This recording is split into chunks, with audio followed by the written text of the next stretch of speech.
आप सबसे एक निवेदन है, तुम्हारा काम होए ना होए, शंकर तुम्हारी सुने ना सुने, 3 महीने में तुम्हारी मुराद पूर्ण हो ना हो, पर शंकर का मंदिर मत छोड़ना, उसका दरवाजा मत छोड़ना, जाते रहना।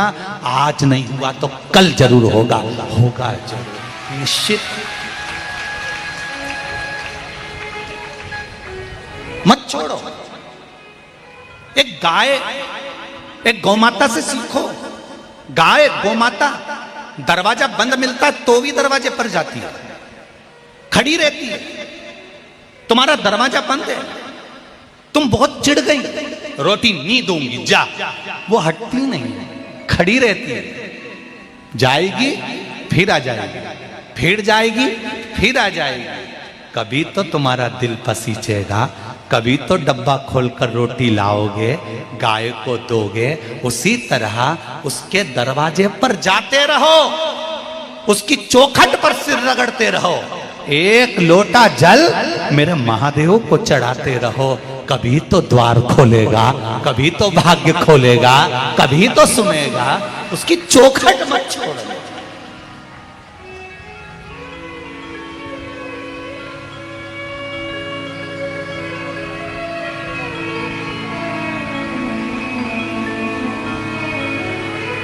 बदलना मती दरवाजा, द्वार, उसकी चौखट पर जाते रहो, उसके दरवाजे जाते रहो। ये नहीं करना कि 4 दिन की चांदनी फिर अंधेरी रात। 2 महीना मंदिर गए, 3 महीना गए, 15 दिन गए, 20 दिन गए, 1 महीना गए, भगवान ने काम नहीं सुना तो फिर दूसरी जगह चले गए, दूसरी से तीसरी जगह चले गए, फिर कहीं का घूमने फिरने वाले के पास चले गए, फिर उसने कहीं यूंच करके यूं फेंक दिया और क्यों हो गया, और मालूम पड़े फिर दुख जीवन में समाहित हो गया। कहीं नहीं रखा। ब्रह्मा ब्रह्म लोक में रहते हैं, भगवान विष्णु वैकुंठ लोक में रहते हैं, मेरा देवाधिदेव महादेव मृत्यु लोक में रहता है। शंकर भगवान के चरण पकड़ कर रखना। पड़ोसन को कितनी भी चाय पिला दो, वो प्रॉपर्टी नहीं देगी। पड़ोसन को कितना भी प्रणाम कर लो, वो अंगूठी नहीं देगी। पड़ोसन को, मौसी सास को, मामा ससुर को, कितने रिश्तेदारों को कितना भी प्रणाम कर लो, कोई अपनी जायदाद या गाड़ी या बंगला या प्रॉपर्टी नहीं देगा। अपनी सास भले 24 घंटा झगड़े लड़े, चाहे गाली दे, मरने के बाद अंगूठी और चेन तुम्हें ही देगी। उसी तरह किसी के कहने पर भटकना नहीं, शंकर के दरवाजे जाते रहना, उसकी चौखट पर जाते रहना, उसके द्वार पर जाते रहना, उसको एक लोटा जल चढ़ाते रहना, उसकी चौखट पर शीश झुकाते रहना, शिव महापुराण की कथा सुनते रहना। कभी तो कृपा करेगा, कभी तो भाग्य का दरवाजा खोलेगा। भटकना नहीं। भले कुछ भी हो, सास सास होती है, उसी तरह देव अधिदेव महादेव होता है, वो छोड़ेगा नहीं, देगा जरूर, निश्चित है वो झोली भर कर भेजेगा। जितने लोग इस कथा को सुन रहे हैं इस भाटापारा की भूमि पर, और जितने लोग आस्था चैनल पर, फेसबुक, यूट्यूब पर सुन रहे हैं, सावन महीने की कथा को सुन रहे हो, अशोक सुंदरी शिव महापुराण सुन रहे हो, तारीख लिख कर रखना, दिन लिख कर रखना। 3 महीने बाद फिर कहीं कथा हो रही होगी, तुम अपनी गाड़ियां भरा कर वहां पहुंच जाओगे, बाबा कुछ ना कुछ देगा जरूर, ये निश्चित है, खाली नहीं भेजता।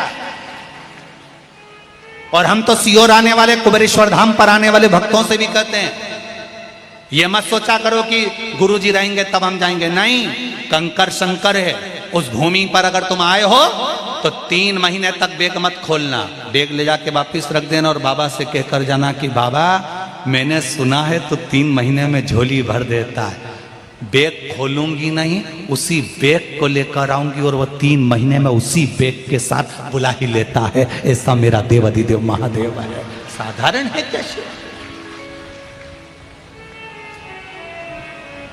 लोग कहते हैं गुरुजी आपकी कथा में माताएं आती हैं, महिलाएं आती हैं, हम कहते हैं कभी आकर देखो जरा छत्तीसगढ़ की इस धरा पर जितनी माताएं हैं उससे दुगने पुरुष वर्ग यहां बैठा है, नवयुवक वर्ग यहां बैठा हुआ है शिव कथा को सुनने के लिए।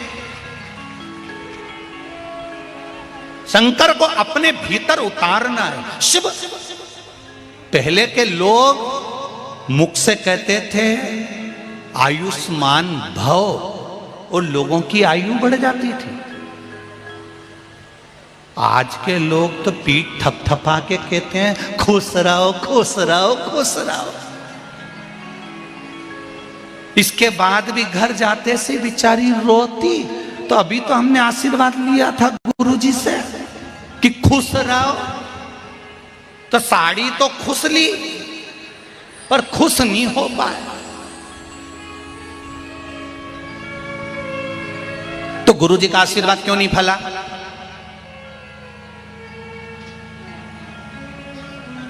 कारण क्या है? क्योंकि गुरुजी ने आशीर्वाद तो दिया खुश रहो, पर जो लेने वाला था ना वो सही नहीं था। दूध वाला दूध अपने बर्तन में देता है, बर्तन भी तो अंदर से साफ होना चाहिए, नहीं तो दूध वाला दूध दे के गया, तुमने चूल्हा पे धरा ने फटी गया। बोलो सही है कि गलत? वो दूध तो फट गया। आशीर्वाद देने वाले ने आशीर्वाद दिया, शिव महापुराण सुनाने वाले ने शिव महापुराण की कथा सुनाई, व्यासपीठ पर बैठकर कथा का वाचन कर दिया। हमने तो कह दिया कि शंकर पर एक लोटा जल चढ़ाओ संकट हटेगा, हमने तो कह दिया बेलपत्री चढ़ाओ शिव सुनेगा, एक चावल का दाना चढ़ाओ शंकर सुनेगा। पर तुम अपने दिल को कितना साफ कर कर, कितना विश्वास कर कर शंकर भगवान की आराधना कर रहे हो। भगवान की आराधना जो विश्वास कर कर करता है तभी तो भगवान मिलता है। एक गुरुजी ने अपने चेले से कहा जब जब कोई गिरता है उसको भगवान गोदी में झेल लेता है। चेले ने सुना भगवान गोदी में झेलता है, तो चेला ने सोचा आज गिर के देख लेता हूं। अब गुरुजी ने ये थोड़ी ना कहा था कि अब भी गिर के देख, परंतु वो तो गया कुएं के अंदर। एक बावड़ी थी, कुआं था, उसमें वो कूदने लगा तो उसके मन में आया मैं तो कूद जाऊंगा, मुझे तो तैरना भी नहीं आता। और गुरुजी ने कहा गिरेगा और भगवान झेलेगा, अगर भगवान नहीं आया तो गुरुजी का क्या जाएगा, अपन तो नहीं पड़ जाएंगे। तो उसने सोचा गुरुजी का वचन भी हो जाए और मैं मरूं भी नहीं। तो उसने पांव में रस्सी बांध ली, पेड़ से बांधा और कुएं में कूद गया, उल्टा लटका। भगवान नहीं आया, भगवान नहीं आया। वहां से एक व्यक्ति निकल कर जा रहा था तो उसने आवाज सुनी, वो कुएं के पास आया। उसने कहा भैया लाओ मैं तुम्हें निकाल देता हूं। नहीं, निकालना नहीं, मेरे गुरुजी ने कहा जब जब कोई गिरता है भगवान उसको गोदी में झेलता है। तो क्या तेरे गुरुजी ने ऐसे गिरने का बोला था? हाँ। इसने इसके वचन को सुना कि ऐसे गिरने से भगवान गोदी में झेलता है तो मैं भी गिर जाता हूं। उसके पास में रस्सी नहीं थी, बड़ के पेड़ की डालियां तोड़कर लाया, उसको पांव से बांधा, लटक गया कुएं में। इसकी रस्सी मजबूत थी, नहीं टूटी, इसकी बड़ की डालियां कमजोर थी, टूट गई। टूटते से जैसे नीचे गिरा, देव अधिदेव महादेव ने इसको गोदी में झेल लिया। गोदी में झेला देव अधिदेव महादेव ने। तो जो लटका हुआ था कुएं में वो चिल्लाकर बोला महादेव मैं 4 दिन से लटका हूं, मुझको तो नहीं झेले और इसको झेल लिए। भोलेनाथ ने कहा इसने तेरी बात पर विश्वास करा और कुएं में लटक गया, इसलिए मैंने इसको झेल लिया। तूने अपने गुरु की बात पर विश्वास नहीं करा और सुना अनसुना कर दिया, कौन झेलेगा? आप में से कई लोग ऐसे हैं, किसी को पशुपति व्रत बताते हैं वो कर लेता है, उसका काम हो जाता है। किसी को उपाय बताया उसने करा, उसका काम हो गया। और तुम इतने दिन से कर रही, तुम्हारे नहीं हो रहा है, कारण विश्वास नहीं जगा जैसा उसके भीतर जगा। वो विश्वास कहां से लाओगे? वो भरोसा कहां से लाओगे? वो दृढ़ता कहां से लाओगे? उस भरोसे को, उस विश्वास को हमारे भीतर प्रकट करना। आप टीवी के सामने कथा सुन रहे हो, आस्था चैनल पर कथा सुन रहे हो, मोबाइल पर कथा सुन रहे हो, मेरा निवेदन है जितने लोग कथा सुन रहे हैं आज बाबा से विनती करो कि मेरा ये कामना है बाबा पूर्ण करना। भरोसे के साथ करना और भरोसे के साथ एक लोटा पानी चढ़ाना, भरोसे के साथ एक बेलपत्र चढ़ाना, भरोसे के साथ एक चावल का दाना चढ़ाना, विश्वास रखकर कहना बाबा तेरे भरोसे पर जी रही हूं, मेरी औकात नहीं है दाता, बहुत दुखी हूं, तू संभाल ले बाबा। मेरी नौकरी नहीं, मेरा धंधा नहीं, मेरा व्यापार नहीं, बच्चे नहीं, कहीं ये तकलीफ कहीं वो तकलीफ, उससे कहो तो, दिल से उससे बोलो तो सुनेगा। ये मत सोचो कि टीवी के सामने सुनेगा ना सुनेगा, ये मोबाइल पर सुनेगा कि नहीं सुनेगा। जब आप दिल से बोलते हो तो दिल से सुनता है।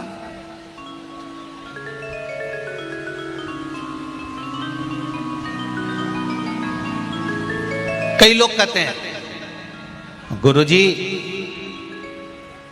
ये जो भैया आए हैं ना इनको बहुत तरह की भाषा आती है गुरुजी, बड़े विद्वान हैं, इनको बहुत तरह की भाषा आती है, ये बड़े विद्वान हैं। जब ये बोलते हैं तो सब इनको एक टक लगाकर सुनते हैं, इनको बहुत तरह की भाषा आती है। तो हमने भी हाथ जोड़कर कहा भैया आपको बहुत तरह की भाषा आती है, एक भाषा ऐसी बता दो जिस भाषा से मेरा देव अधिदेव महादेव मेरी सुन ले, वो समझ जाए। दुनिया को प्रसन्न करने की भाषा तो हमको आती है, पर महादेव को प्रसन्न करने की भाषा नहीं आती। महादेव को प्रसन्न करने के लिए हमको किसी भाषा की जरूरत नहीं पड़ती। महादेव को प्रसन्न करने के लिए केवल एक लोटा जल, वो भी दिल से चढ़ा दो, वो प्रसन्न हो जाता है। वो भाषा से नहीं, दिल की सुनती, दिल की। उसको भाषा से मतलब ही नहीं है।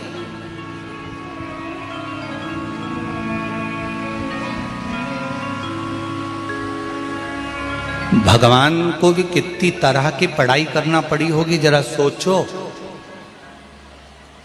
तमिल में रहने वाले तमिल भाषा में बोलते हैं, गुजरात में रहने वाले गुजराती बोलते हैं, छत्तीसगढ़ में रहने वाला छत्तीसगढ़ी बोलता है,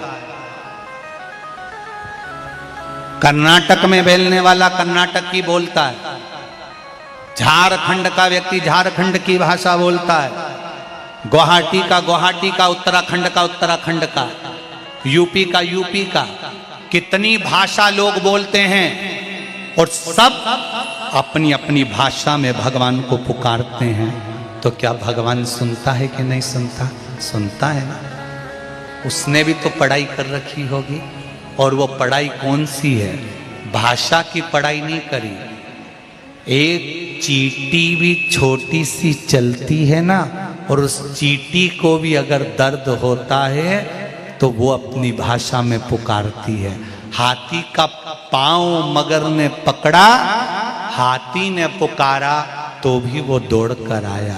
हाथी की भाषा भी उसने पढ़ी थी, मछली की भाषा भी उसने पढ़ी थी।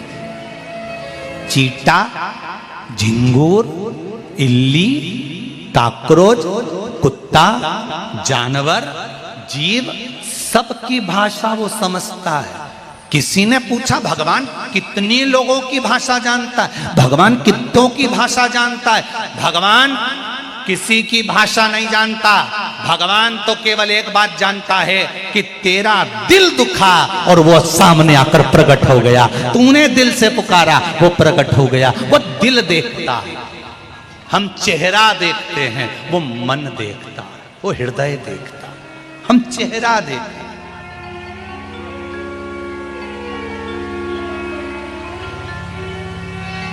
हमने चेहरा देखा, उसने दिल देखा। कई लोग कहते हैं हमारा मन नहीं लगता पूजन में, हमारा मन नहीं लगता।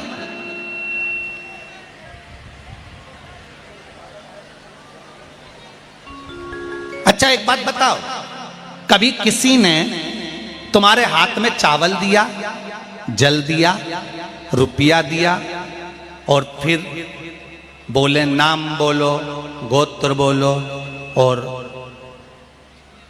पत्नी का ध्यान लगाओ। कभी ऐसा बोला?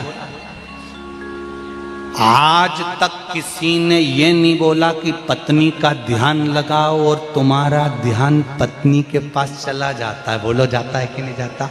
कभी किसी ने नहीं किया कि बच्चे का ध्यान लगाओ तो बच्चे के ध्यान में चला जाता है। पर जब भी बोला जाता है तो यही बोला जाता है, हाथ में चावल फूल दिया, भगवान का ध्यान लगाओ। मतलब भगवान का ध्यान लगाने के लिए तुमको बार बार बोला जाता है और पत्नी का ध्यान लगाने के लिए नहीं बोला जाता तो भी चले जाता। बेटे का ध्यान लगाने का नहीं बोला जाता तो भी चले जाता। परिवार का ध्यान लगाने का नहीं बोला जाता तो भी चले जाता। व्यापार का ध्यान लगाने का नहीं बोला जाता तो भी चले जाता। पर भगवान का ध्यान लगाने के लिए बोला जाता, हाथ में जल लो, चावल लो, फूल लो और ध्यान लगाओ भगवान का। मतलब भगवान का ध्यान लगाने के लिए बोला जाएगा तब तुम ध्यान लगाओगे। यहां शिव पुराण की कथा कहती है, जब तुम्हें किसी ने नहीं कहा कि तुम भगवान के मंदिर जाओ, किसी ने नहीं कहा कि तुम भगवान का ध्यान लगाओ, तो भी तुम्हारा ध्यान देवाधिदेव महादेव से लग जाए तो समझ लो कि कथा लग गई तुम्हारे हृदय। किसी ने नहीं कहा तुमको कि तुम भगवान का ध्यान करो, किसी ने नहीं कहा तुमको कि तुम भगवान का स्मरण करो, तो भी तुमने चैनल चालू करा और तुमको याद आ गया।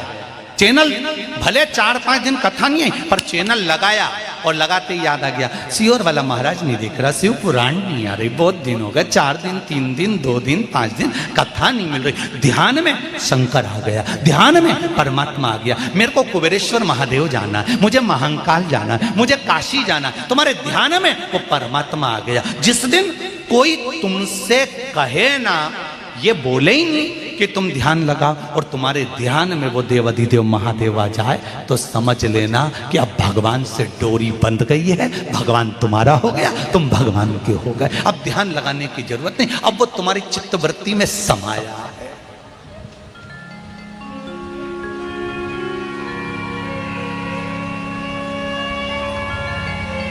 पत्नी का ध्यान लगाने का नहीं बोला जाता तो भी ध्यान में आ जाती है।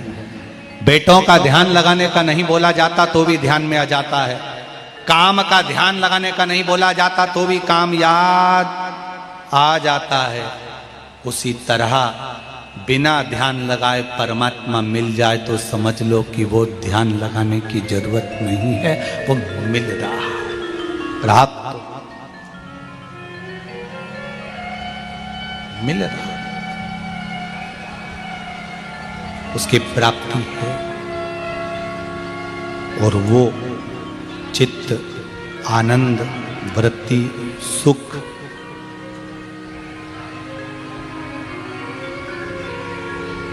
मिलेगा, ये निश्चित।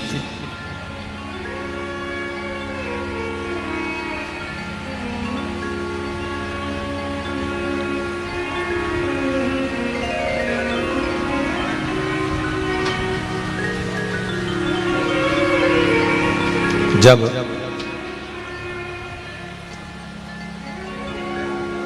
उसका स्मरण हो, बिना ध्यान लगाए भी वो तुम्हारे सामने में प्रकट हो, तो समझ लो कि शिव तुम्हारे भीतर आ गया, शंकर तुम्हारे सम्मुख आ गया।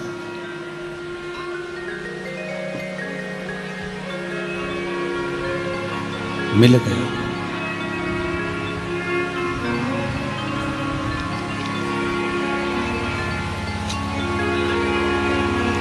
कैलाश पर्वत पर चढ़ गयो रे, आज भोला फूलों से सज, आज भोला फूलों से सज, भोले की जटा में गंगा विराजे, भोले की जटाओं में गंगा विराजे, गंगा से अमृत बरस रहा रे, गंगा से अमृत बरस रहा रे। ओ आज मेरा भोला सज रहा रे, आज मेरा भोला सज रहा रे। कैलाश पर्वत पे चढ़ गयो रे, कैलाश पर्वत पे चढ़ गयो रे। ओ कैलाश पर्वत पे चढ़ गयो रे, कैलाश पर्वत पे चढ़ गयो रे। आज भोला फूलों से सज गयो रे, आज भोला शंभो शंभो ओ आज भोला फूलों से सज गयो रे, आज भोला फूलों से सज गयो रे। आओ से दोनों हाथों से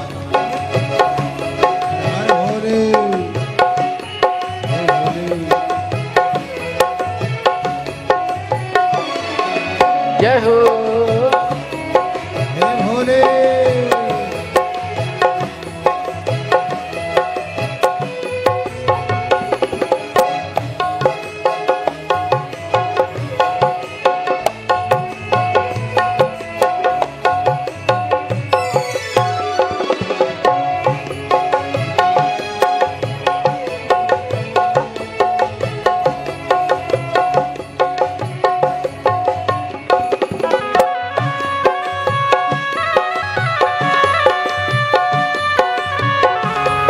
बड़े भाव से, बड़े आनंद से दोनों हाथों से ताली से बजाते हुए बड़े भाव के साथ आनंद के साथ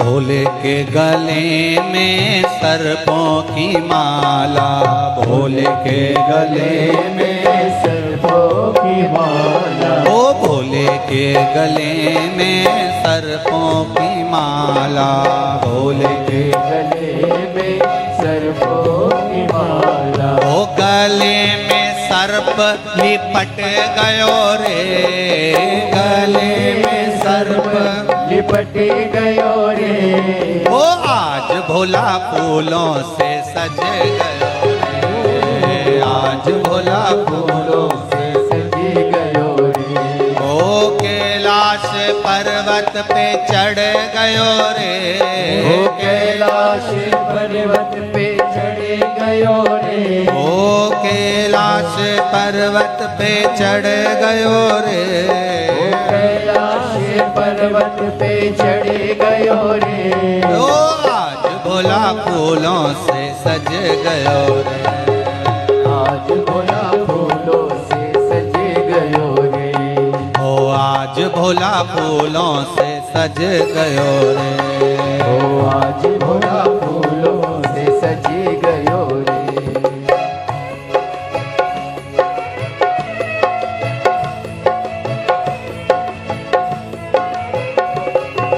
हरि बोल।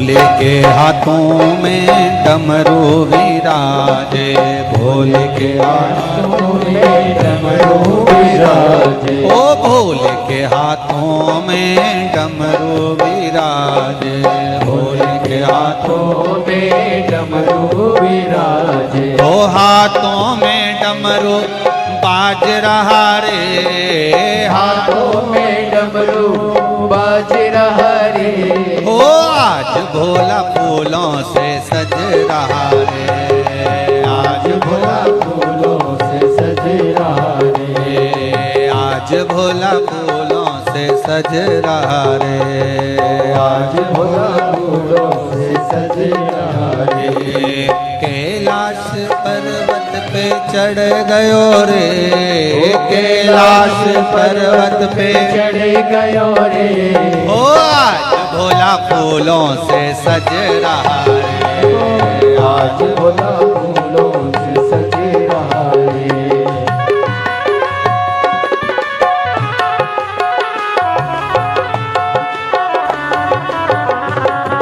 जय हो।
पे गंगा विराजे, भोले की शीश पे चंदा विराजे, ओ भोले के शीश पे चंदा विराजे, भोले के शीश पे चंदा विराजे, ओ चंदा विराजे, हाँ चंदा विराजे, चंदा विराजे, चंदा विराजे, ओ भोले के शीश पे चंदा विराजे, भोले के शीश पे चंदा विराजे, चंदा से अमृत बरस रहा रे, चंदा से अमृत बरस रहा रे, ओ आज भोला फूलों से सज रहा रे, आज भोला फूलों से सज रहा रे, ओ कैलाश पर्वत पे चढ़ गयो रे,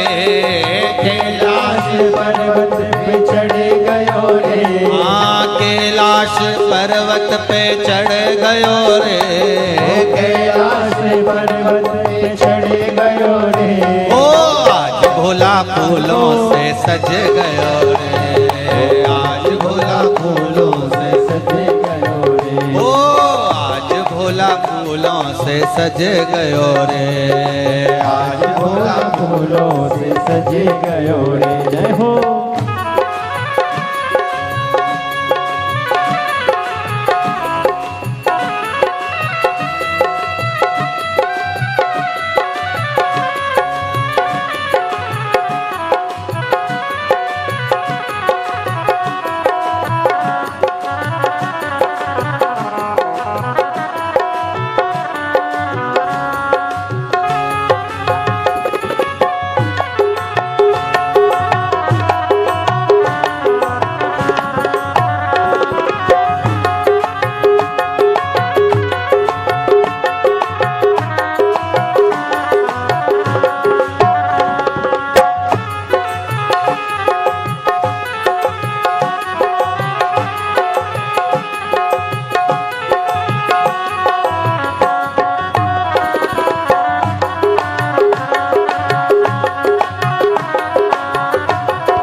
क्यों नंदी दिन भर भगवान की आराधना में लगा रहता है?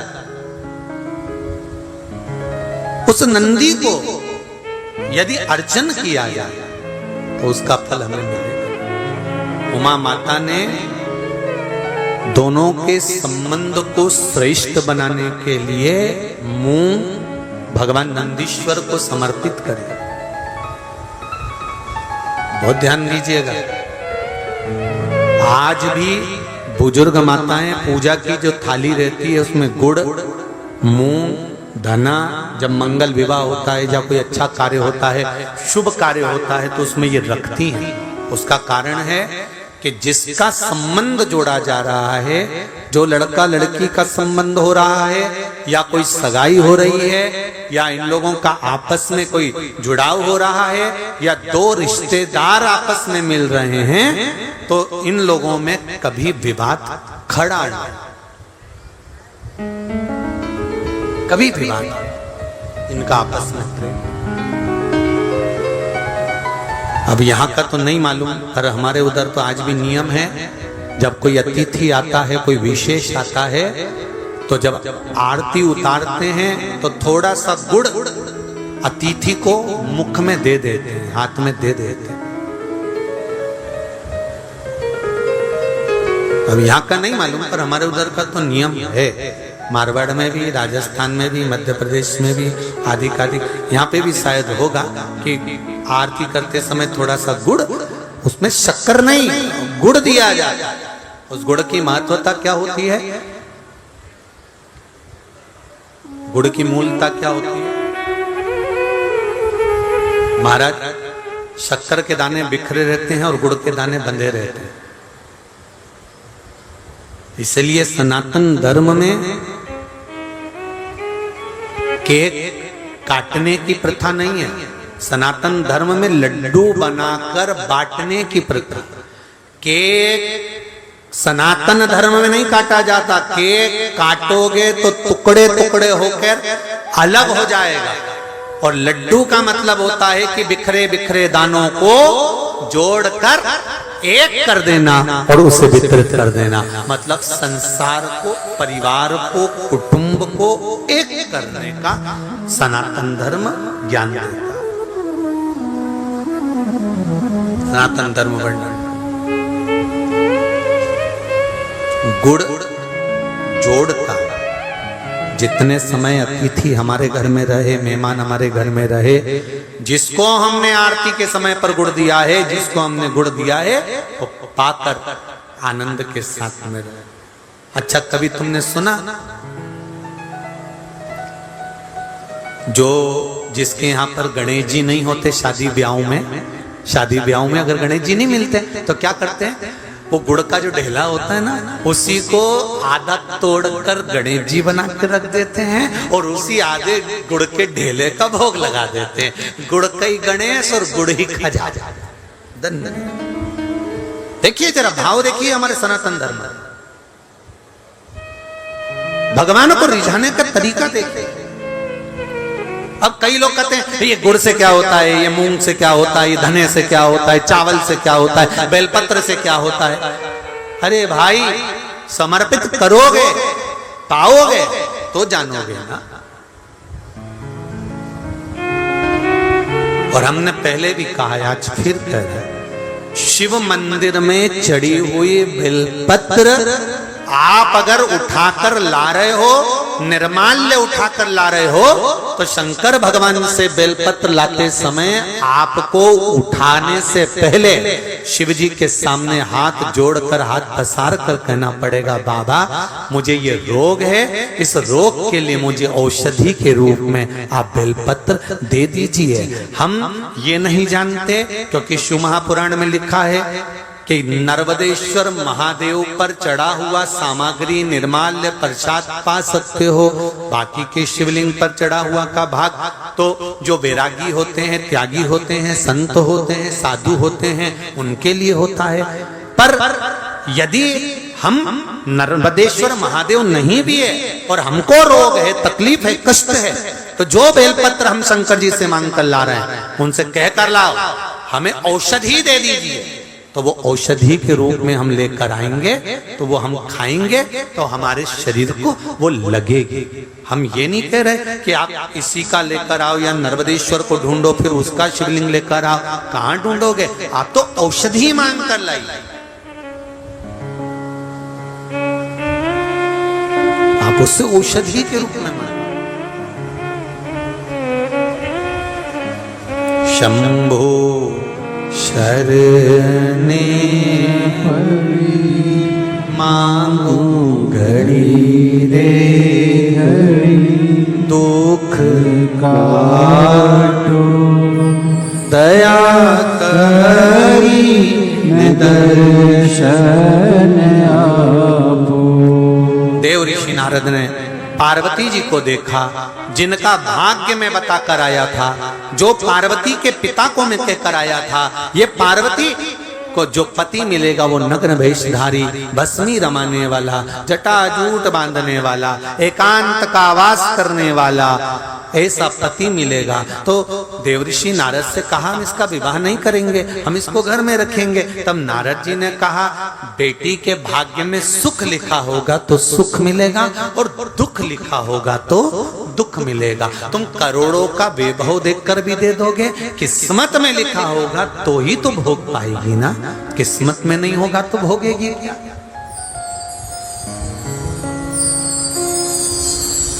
कितना हम छाट बीन कर काम करते हैं, साहब मेरा छोरा, उसके लिए बहू लाना है, कोई अच्छी मिल जाए, सुशील मिल जाए, सारा घर संभाल ले, परिवार संभाल ले, कुटुंब संभाल ले, कितनी आस लेकर आते हैं, कितना नाचते हैं, महिला संगीत में भी अपन थोड़ा थोड़ा डोल लेते हैं, कितना खर्चा करते हैं, कितना पैसा लगा देते हैं कि बहू आएगी, गरम रोटी देगी, प्रेम से बोलेगी, बहुत स्नेह से रहेगी, मेरे को करना क्या है? गिना चुना परिवार, आजकल कोई इतना बड़ा परिवार नहीं होता, 4-5 6 लोगों का परिवार, सब उसी का तो है, मुझे संभाल लेगी, सेवा करेगी, बहुत अच्छी लड़की आ रही है, बहुत सुंदर आनंद में बहू आ रही है। अब लेकर इतनी तमन्नाओं के साथ आए थे कि अच्छा बोलेगी, गरम रोटी देगी, अब वो क्या दे रही है ये तो सियोर वाला भी नहीं जान सकता। कौन?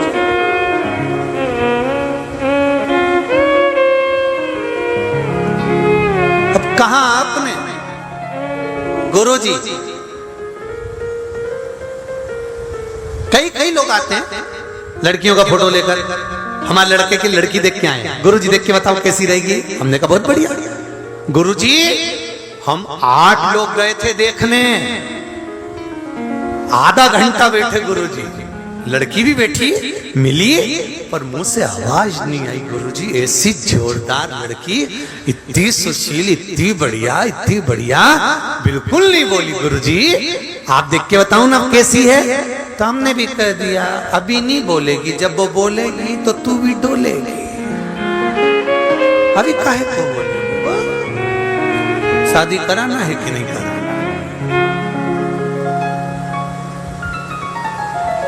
एक बात आप लोगों को कहना चाहेंगे, किसी भी घर की बेटी कभी बुरी नहीं होती, केवल हमारे समझने की कमी होती है। हम सत्ता छोड़ना नहीं चाहते, वो सत्ता लेना चाहती है। हम अपना लोभ समाप्त नहीं कर पाते, हम उसको बदलना चाहते हैं, वो तुम्हें बदलना चाहती है, और दोनों नहीं जान पाते कि भगवान ने जैसे बनाकर भेजा है इनको वो नहीं बदल पाया, तो तुम दोनों आपस में कैसे बदल सकती हो? कैसे बदलो? सास बहू को बदलना चाहती है, ये मेरे अनुसार चले, मैं बताऊं वैसा काम करे, मैं जैसा सवेरे में जगती हूँ उतनी बजे जगे, मैं ऐसा करूं वैसा करे, मैं जाऊं। होता है एक बहू बेचारी कचौड़ी बना रही थी, कचौड़ी बनाते बनाते साथ चिल्ला के बोली, एक एक कचौड़ी को सही से सेकना, एक एक पूरन पोली को सही से बनाना, आटे में ऐसे भर, ऐसे कर, एक एक भजिया अच्छा तलना, एक एक कचौड़ी अच्छी बनाना, एक एक इडली अच्छी बनाना। जब देखो जब सास बोलती रहे एक एक काम ऐसा करो, एक एक काम ऐसा करो। एक दिन बहू नहाने के लिए गई, 4 घंटे बाहर नहीं गई, 4 घंटे ही नहीं। सास चिल्लाती रही, बेटा क्या कर रही है? मम्मी एक एक बाल को शैम्पू कर रही हूं। और बोल, एक एक कचौड़ी को तल। क्यों बोले? वो उसको बदलना चाहती है, वो उसको बदलना चाहती है। अब ये दोनों ही नहीं जानते कि इनको बदलना कठिन है, बहुत कठिन। इसलिए सासू जी से भी निवेदन है और बहू रानी जी से भी निवेदन है, दोनों एक दूसरे को मत बदलो। थोड़ा सा जो समय मिले उसमें शंकर का गुणगान करो और जो बने प्रेम से काम करो। इससे बढ़कर कोई आनंद नहीं है साहब। गृहस्थ आश्रम से बड़ा कोई आश्रम नहीं है, उसमें जो सुख है वो सुख कहीं नहीं। आप दिल से रहिए, प्रेम से, आनंद से, स्नेह से। शिव कथा करे देवऋषि नारद ने मन में सोचा कि मैंने इतना बताया सब कुछ। हिमालय राज ने कहा मैं बेटी नहीं भी आऊंगा। देवऋषि नारद ने कहा बेटी तो भी आना पड़ेगी, घर में कब तक रखोगे? इसलिए एक निवेदन है, बेटी से कहना जब वो बड़ी हो जाए तो बेटी से कहना कि तू शिव जी की आराधना कर। सारे अवगुण शंकर में हैं, पर शंकर में गुण भी एक है कि वो परमात्मा है, वो भगवान है, वो देव अधिदेव महादेव है, वो महादेव है।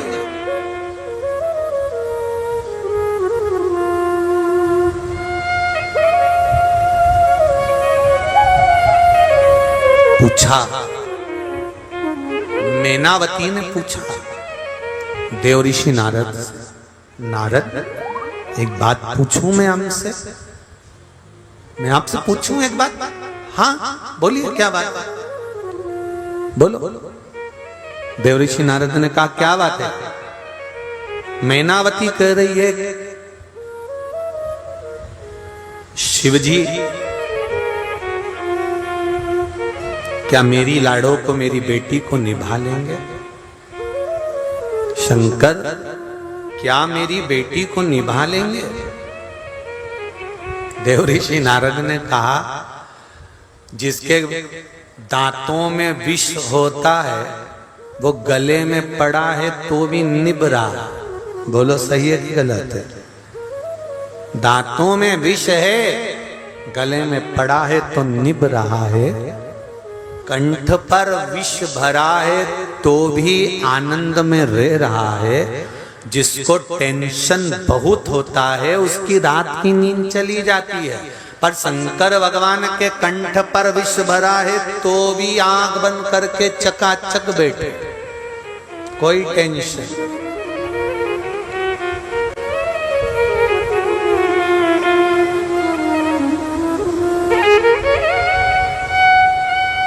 कोई चिंता नहीं। नारद क्या वो शिव मेरी बेटी को निभा लेंगे? क्यों नहीं?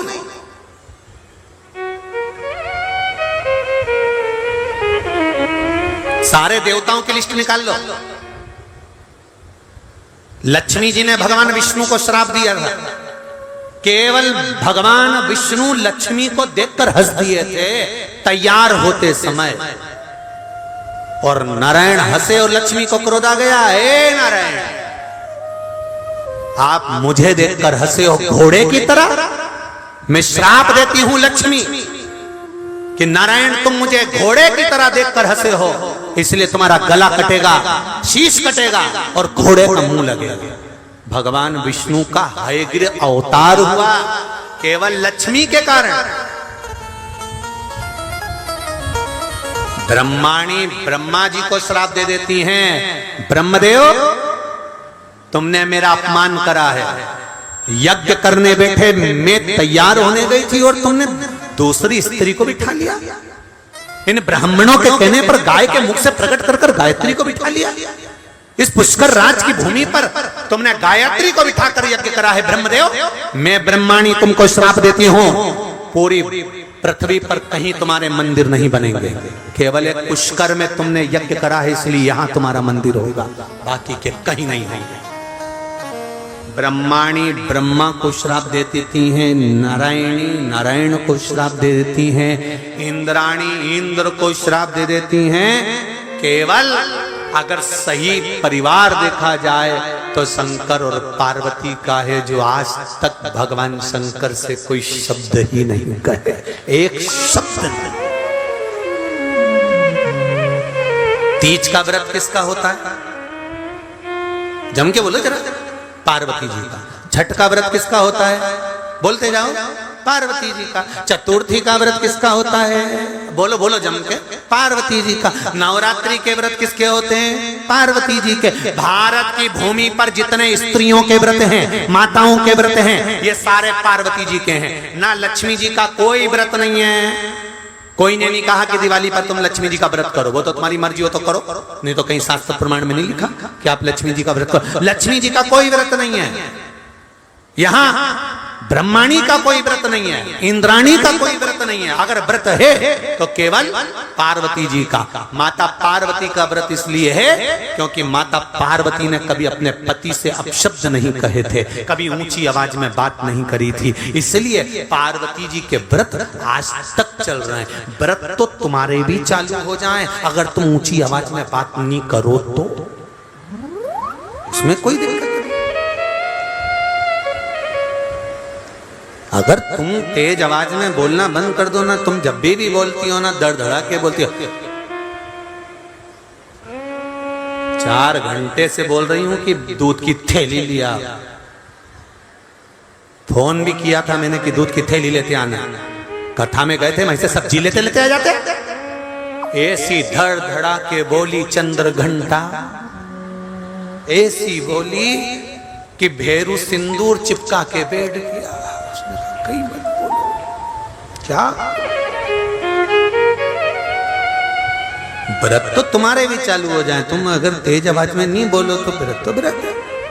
तुम अगर प्रेम से बोलो, इतने प्रेम से, जैसे पहले शादी के पहले फोन पे बात करती थी रात को 9 बजे से 1-1 बजे तक, मालूम ही नहीं पड़ता था, दोनों लगी रहते हैं। 12-1 बजे घर के लोग भी कहते अब तो सो जा छोरा, कि मम्मी बस थोड़ी सी बात और कर लो। छोरी से कहा बेटा सो जा। शादी के पहले 1-1, 2-2 बजे तक बात करें, और शादी के बाद ऐसा वो कहे ना, शादी का 1 साल पति बोले पत्नी सुने, शादी का दूसरा साल पत्नी बोले पति सुने, और शादी के बाकी के साल पति पत्नी दोनों बोले पूरा मोहल्ला सुने। कहा मतलब?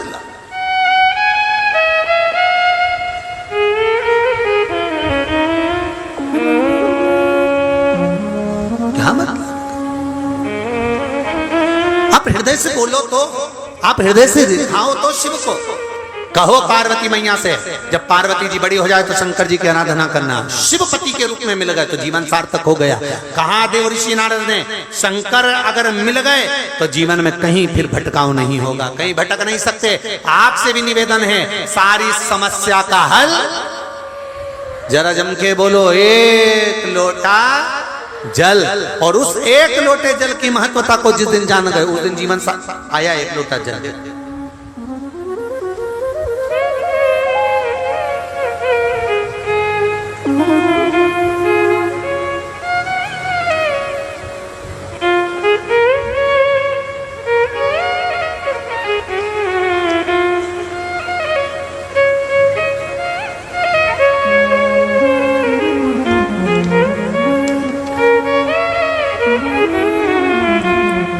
शालिता पवन जायसवाल अमरावती महाराष्ट्र से आई हैं। कहीं बैठी हो तो हाथ हिलाइएगा। आप ही हैं? दोनों हाथ हिला दो एक बार। श्री शिवाय नमस्तुभ्यम। लॉकडाउन से मैं, मेरा पूरा परिवार आपकी शिव अमृतमय वाणी कथा सुन रहे हैं। गुरुदेव, छोटे से बड़े सब अपने समय के अनुसार शिवालय जल चढ़ाने जाते हैं। गुरुदेव, 27 मई 2022 की घटना है। हमारे घर में ही बड़ा मेडिकल है, गुरुदेव मैं पानी भर कर जब ऊपर आई तो लाइन चली गई। मैंने नीचे जाकर देखा तो नीचे से बहुत काला धुआं आने लगा। लोग बाहर जमा हो गए, मैं घबरा गई। घर में सब सोए हो रहे थे। दरवाजे में से बहुत बड़ी आग दिखाई दे रही थी। मैंने देखकर देवर को उठाया। देखकर वहां भी घबरा गए। हमें लगा अब सब कुछ नष्ट हो जाएगा। बाल्टी भर भर कर पानी डाला पर आग काबू नहीं कर पाई। गुरुदेव मैंने उसी समय पर एक लोटा जल श्री शिवाय नमस्तुभ्यम बोलकर देवर को दिया और कहा शिव जी का नाम लेकर भैया इसको आंख पर डाल दो, अब बचेगा तो बच जाएगा, नहीं तो जलना तो है। गुरुदेव एक लोटा जल शंकर का नाम लेकर श्री शिवाय नमस्तुभ्यम कहकर जब चढ़ाया, उस जल को आगी पर जैसे ही दिया सारी आग धीरे धीरे बुझना प्रारंभ हो गई और ना फायर ब्रिगेड आई ना कोई पानी डाला गया। एक लोटे जल से आग बुझना प्रारंभ हुई। टेबल पर कंप्यूटर आदि वायरिंग, दुकान की पूरी फाइल सामान सब देवाधिदेव महादेव ने एक लोटे जल से बचा लिया। गुरुदेव इसलिए कहते हैं सारी समस्या का हल एक लोटा जल। बैठो बहन, श्री शिवाय नमस्ते। ये शिव है। ओ घड़ी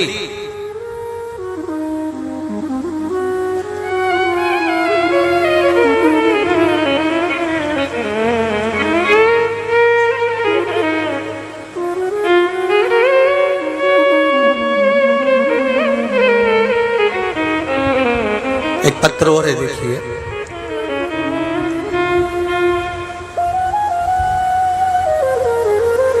मेरा नाम है कार्तिक महादेव स्वामी, सिरा शाहपुर तहसील ओंडा नागनाथ जिला हिंगोली से हूं। कहीं बैठे हो तो हाथ हिलाइए, जहां भी बैठे हो।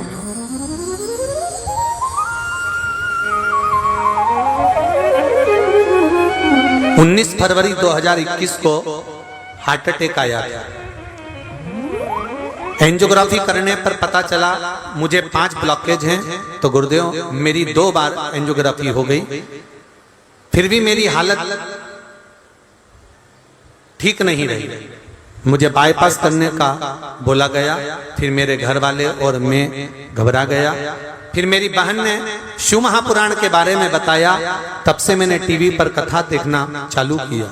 मैंने शिव जी को एक लोटा जल और शिव जी पर चढ़ाया हुआ बेलपत्र खाना प्रारंभ किया। श्री शिवाय नमस्तुभ्यम का जाप चालू किया। डॉक्टर ने कहा था बाईपास करना ही पड़ेगा क्योंकि 5 ब्लॉकेज हैं, 1 किलोमीटर भी नहीं चल पाओगे और आपकी हालत खराब हो जाएगी। गुरुदेव डॉक्टर ने कहा 1 किलोमीटर भी नहीं चल पाओगे, लेकिन शिव जी की कृपा से ऐसी हुई गुरुदेव बाईपास कराने की जरूरत भी नहीं पड़ी और रोज बाबा की एक बेलपत्र खाता हूँ, जल चढ़ाता हूँ, 5 किलोमीटर रोज घूमने जाता हूँ। दूसरी बार डॉक्टर को दिखाया तो उसने कहा आपके ब्लॉकेज हट गए हैं, अब ऑपरेशन की जरूरत नहीं है। दूसरा लिखा है गुरुदेव मेरे दोस्त को 28/5/2022 को अचानक एक बहुत बड़ा अटैक आया। नांदेड़ के डॉक्टर ने उन्हें हैदराबाद भेज दिया। आप अपोलो हॉस्पिटल में उन्हें कहा इसके सर में गठान पड़ गई है और ये इसकी नसें काम करना बंद कर दी हैं। बोलना बंद हो गया, आवाज बंद हो गई, सुध चली गई, दिमाग काम करना बंद कर दिया, बात नहीं कर पा रहे थे, चल नहीं सकते थे। फिर उनकी पत्नी को रुद्राक्ष का एक भाग जो शिव सीहोर से लेकर आए थे कुबेरेश्वर बाबा का, वो रुद्राक्ष दिया। पानी उपाय करने को कहा और उनके कानों में श्री शिवाय नमस्तुभ्यम का जाप करना प्रारंभ करा। गुरुदेव जी शिव जी की कृपा ऐसी हुई जब उनका ऑपरेशन के लिए उन्हें ले जाने लगे, दूसरी बार उनके मस्तिष्क की जांच कराई तो डॉक्टर ने कहा अब इनके सिर में गठान नहीं है और ये 3 दिन के अंदर ठीक हो जाएंगे। ये बाबा, ये शिव, ये शंकर। गुरुदेव अब वो थोड़ा थोड़ा चलना प्रारंभ कर दिए हैं।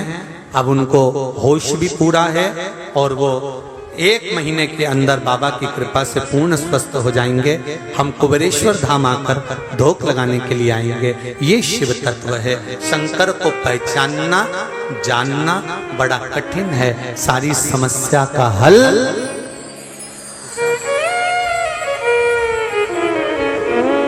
लोग भटकाएंगे।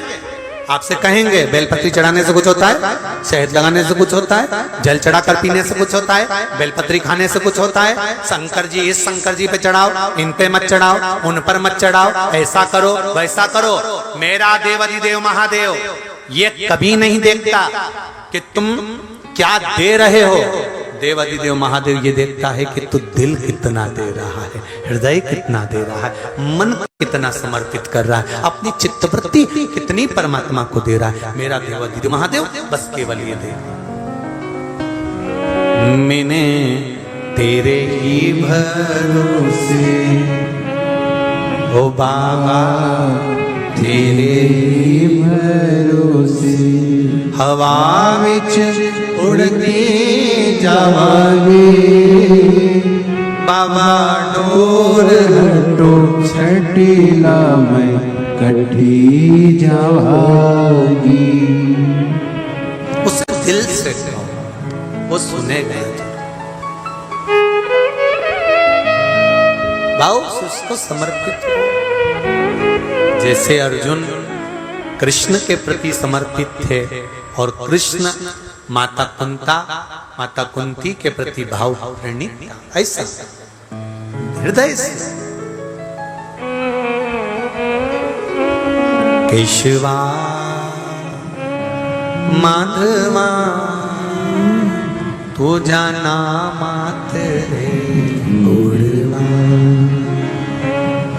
केशवा माधवा तू जाना माते गुणवा, तूच सारखा तूच देवा तुला कुणाचा नाही। वेलो वेली संकटातुर तारसी मानवा, केशवा माधवा तुझा नाम। भाव हृदय से चित्त से मन से आप भगवान को कैसे रिझा रहे हो, भगवान आपका होते चले जाए। अब दिल से पुकारो उसको। देव ऋषि नारद ने कहा पार्वती अगर शिव जी का स्मरण करे, भगवान शंकर का भजन करे, शंकर जी का गुणगान करेगी तो इसको शिवपति के रूप में मिल जाएगा। पार्वती मैया बड़ी हुई, थोड़ी सी अवस्था धारण करा माता पार्वती जी ने। वो भी देव ऋषि नारद ने जो कहा था बाल्यावस्था का जो ज्ञान था वो पार्वती जी की चित्तवृत्ति में बैठ गया।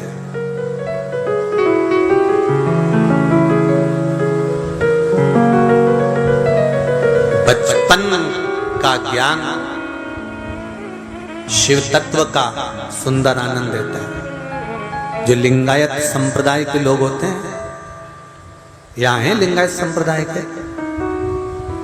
अगर लिंगायत संप्रदाय के आए हो तो जरा हाथ हिलाइएगा।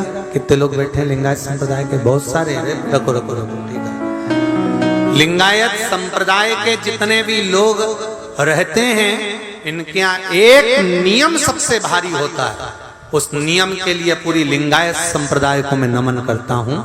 वो नियम इनका इतना भारी होता है कि माँ बच्चे को जन्म देती है, पर जन्म लिए बच्चे को दूध